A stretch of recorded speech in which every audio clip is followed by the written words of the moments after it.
Bisakah kita mengatasi kartu ATM BCA yang terblokir langsung melalui mesin ATM itu sendiri? Jawabannya tidak bisa. Karena sejauh ini belum tersedia menu untuk itu pada mesin ATM BCA.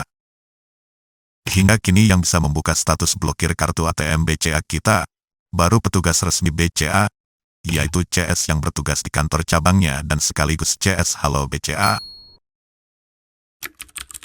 Tutorial untuk kedua itu bisa disimak pada video berikut.